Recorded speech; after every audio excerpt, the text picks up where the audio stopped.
Hello and welcome to another Bodgit and Leggit video. Today we're going to be talking about car cameras, CCTV cameras for cars, whatever the case may be. Unfortunately, the world we live in now, there's an awful lot of insurance fraud going on out there, and it's your word against theirs. And sometimes, well, a lot of the times people are basically getting screwed when it's not their fault. And insurance is high enough, so as you can see, I have a GoPro here. Now, I normally drive everywhere with a GoPro, and I've never really had to use it as such, but there is times when people have pulled out in front of me and done all sorts of stuff, and I knew if there ever was a problem, it would be very difficult to try and prove who was in the wrong. And especially depending on where you live, like down side roads or country roads in Ireland, it's a 50-50 responsibility, kind of no matter what. But if you had video evidence proving you had stopped and the other person crashed into you, well, then it's their fault. But trying to explain that without video evidence is very, very difficult. Now, GoPros are brilliant, don't get me wrong. I use them when I'm on the track and stuff like that, and they're fantastic. But the problem is with GoPros is they're not constantly recording in the sense of the batteries can die and all that sort of stuff, and it's, you know, to keep them powered, you know, you can damage the batteries. So I'm going to replace my GoPro. So I'm going to take this off with an in-car one that you plug into your cigarette lighter. It constantly records. It loops the track, so basically you put your memory card in. Once the memory card is full, it'll keep looping, and if you have an accident, apparently for any big shocks, it locks that track so it can't be recorded over. You can then go into it and see exactly what happened. The one I'm actually using has a front camera and a rear camera, so it has both cameras. They constantly record. You can set them different ways. I'll show you the actual thing in a second. But apparently also what it does is a GPS. I got the GPS version, so the GPS will do your speed and do that. So if you are, for example, if someone says you were speeding and you wasn't, you could actually prove. Now the downside to that is if you was, you're screwed. But anyway, so you know, there's that, and also it has like a tracking thing on it as well, again supposedly, but I don't know how well that works. Also, it does have some sort of monitor on it where there's an inbuilt battery, so if someone hits your car when you're out of it, like say in a car park, the cameras will turn on and hopefully you might catch that person. So that's another kind of handy thing with it too. So I'll show you the kit that I've actually got. As we can see, that's the name of it. Which, yeah, I got it from the UK, but anyway, that doesn't matter. Yeah. We have an 8 gig memory card which comes free. Now I'm not gonna use that because I'm gonna use a 32 gig memory card, class 10, so it records a lot faster.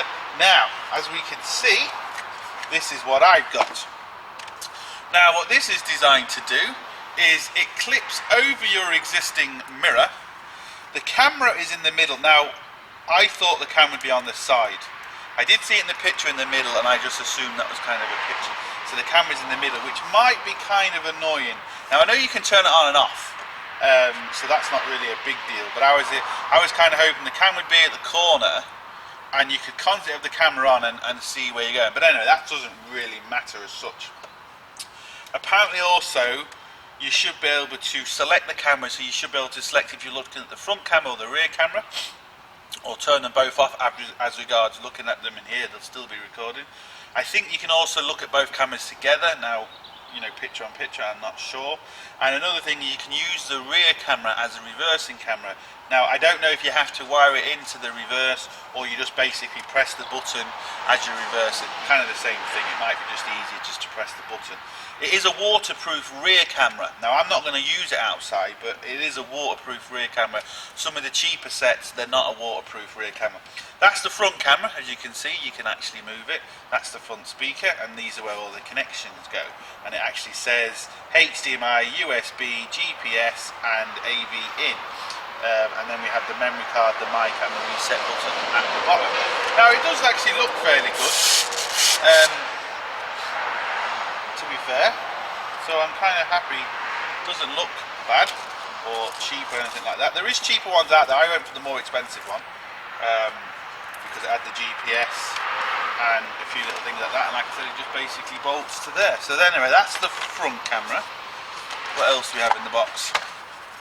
We have, this is the rear camera.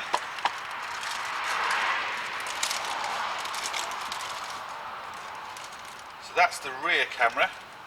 Nice little camera there. They have, I think, the front one has a 170 degree angle and the back one has 140 degrees, so there's a good angle with it.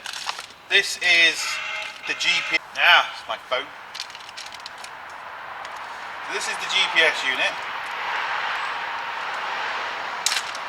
I don't know exactly how it works. Obviously it works with GPS. I don't know if you get a little reading, so when you look at the camera back, will it say your speed and stuff, because that's what it really tracks. It tracks your speed. It's not really a tracker, but it says you can basically track with it, but as soon as someone unplugs it, it won't really be working. But there's a little GPS unit, so it'd be interesting to see when you do play it back if you will actually get like saying how fast you're going. So that'd be interesting to see. This looks like the wire for the back camera. Now this is going to be the hardest point of this, is hiding all the wires nice and neat. That's going to take the time. Physically putting it in is going to take a couple of minutes, but hiding all these wires to make it look nice and neat is going to be a nightmare. Now what do we have here? Here we have the USB charger, which is just there, just a normal kind of USB charger. And then what's this? This is just another USB, and I'm not sure exactly what that's for. It's just a USB cable. I don't understand what that might be for, unless that's maybe I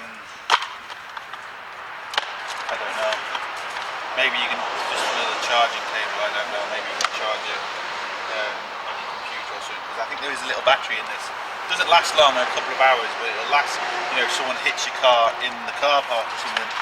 And then all we have are these little legs, or these little clips, which actually clip onto your existing mirror. So what I'm going to do, just for shits and giggles, I'm going to plug this in and see what it looks like. Now, let's hope my cigarette light works, because I don't smoke. I don't really look at my cigarette light, to be honest. What I'm going to have to do is I'm going to have to fix my cigarette light and I'll turn the camera back on. I should have really checked that before I started filming. The fuse was gone, but the actual cigarette lighter was all gammy and horrible, so it kept popping the fuse, and it just wouldn't light up properly. So I ended up changing it. Lucky enough, I had one. Very easy to change. All the clips are more or less the same. I got one for a customer. He never came back, which is good for me, because if he did, I wouldn't have had one, and we wouldn't be able to do it. Yeah, it works, and it works with the car off. And we have no card detected, please insert card. But as we can see, that is the front camera. It's showing it's charging, so obviously, well, I did say there is a battery in this, and there's a microphone as well. So I'm just going to go upstairs and get the card before we continue. Now, I'm just going through a few settings, video quality and stuff. I don't know. Obviously I'm going to leave it at 1080 because there's a constant loop, so I'm going to leave it at 1080. Video mode, double record, so I'm presuming that means the front and back camera. Let me just plug the back camera in. Well, I don't know if that's coming through, but as we can see, we've got picture on picture. So if I just shine this camera, it's upside down, but I don't know, to my camera, you can see me recording me. Yay! Yeah! So we've got picture on picture, like that's how I wanted it to. There's motion detect on it, so if you leave it in a car park and it's switched off and someone walks past or hits it, it will turn on, which again is handy.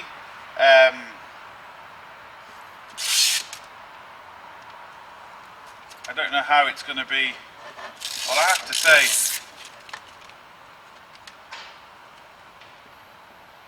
I am impressed with the picture quality. I'm looking outside now. I know you can't see there, but if I turn it to you, hello. That's kind of shining back. But once I get it in properly, I'll show you the camera on it in here. It does turn itself off after a minute or so. So yeah, I mean, I have to say, I am quite impressed. It doesn't feel great. I mean, I must admit, as regards the feel of it, but to be fair, it certainly looks the part. And the advantage of you got front and rear camera. So what I'm going to do is, there's no point in me filming because this is going to take forever. I'm going to have to hide all these wires, which is going to take time. Once I've hidden the wires and kind of got it properly in, I will turn the camera back on and we'll see how it looks. So, as you can see, it's now installed properly. The only wires you can now see is just these 3 wires here. After that, I've put them into the headliner all the way along here and down the actual windscreen, so they're all hidden. The GPS box is there, everything else is hidden, all in the headliner, and this is including the one in the back. So all in the headliner, and you might just be able to see the camera in the middle of the windscreen at the top there. So it's all been hidden, and believe me, it takes a long time to hide the wires. All been cable tied together, nice and neat. Now you do need to be careful, as you can see, there's a word there that says airbag. So you do have to be careful. Don't start pulling panels off thinking, oh yeah, I can just do this, because you could damage the airbag. So be very careful. But anyway, what I have to say is, I've quickly tried this. It's now turned itself off. And even with the camera being on, you can actually still see in the rear view mirror. Now the camera might not be picking that up. I don't know how well it's going to be working. But you can actually, even with the picture on, you can actually still use it as a rear view mirror. The front camera is better than the rear camera. And my rear camera, because the way I had to mount it, is flipped wrong, but that doesn't really matter. It's the front camera, you know, if someone overtakes you, at least you can get it. And one thing I did notice, even though it does say it's 1080p, you're going to have to get really close to the car in front to read the number plate. So what I suggest you do, if you do have any problems, is shout out the number plate. That will record on the microphone, so you can always have the person's number plate if you actually need it in future. But I have to say, I am impressed with it. It is kind of, you know, better than I thought in some ways, and maybe not in other ways. As you can see, we can just flick between. I don't know if the way the lights shine on it, I can flick between just the back camera or the front camera. So, you know, there's a few different things you can actually do. We can also have the back camera with the front camera on the little screen, or vice versa. It's on a constant loop record. The GPS works. It does actually tell you how fast you're going, and I did do a little test. I set the cruise control and it was more or less bang on. So yeah, can't really say too much about that. The good thing about the speed is, if you do have a problem, you can say, well, hold on, look, I was only doing that speed. The bad thing is, if you do anything wrong, well, then you're going to fuck yourself up. So be careful with that as well. I will put a little bit of recording in just so you can see what the cameras are like, the front and back cameras. But yeah, I mean, I'm well impressed. Now, I'm not really giving this camera a fair time because it is now 5:15. It's getting dark, but you're going to get the idea of what it kind of looks like. The only thing I might do slightly different is, as you can see, I've got it in the cigarette lighter. I might hardwire that in later, but I'm not too worried about that at the minute. So yeah, I have to say, for the price of it, it was under €100, front and back camera, so you can't really complain about the price, to be fair. Have the GPS unit and have everything, yeah. So I'm well impressed, and I see how it goes the next couple of weeks. And yeah, so if you hear anything from me, you'll know it's bad things, and if I don't really say anything about it, well, then it should be good things. It's just make sure you spend your time hiding the wires. I've just got to clean up there because my fingerprint's on there now, so I've just got to clean up all that. So yeah, look, hope it helps. Thumbs up and subscribe, and don't forget, get your hands dirty. See you for the next one.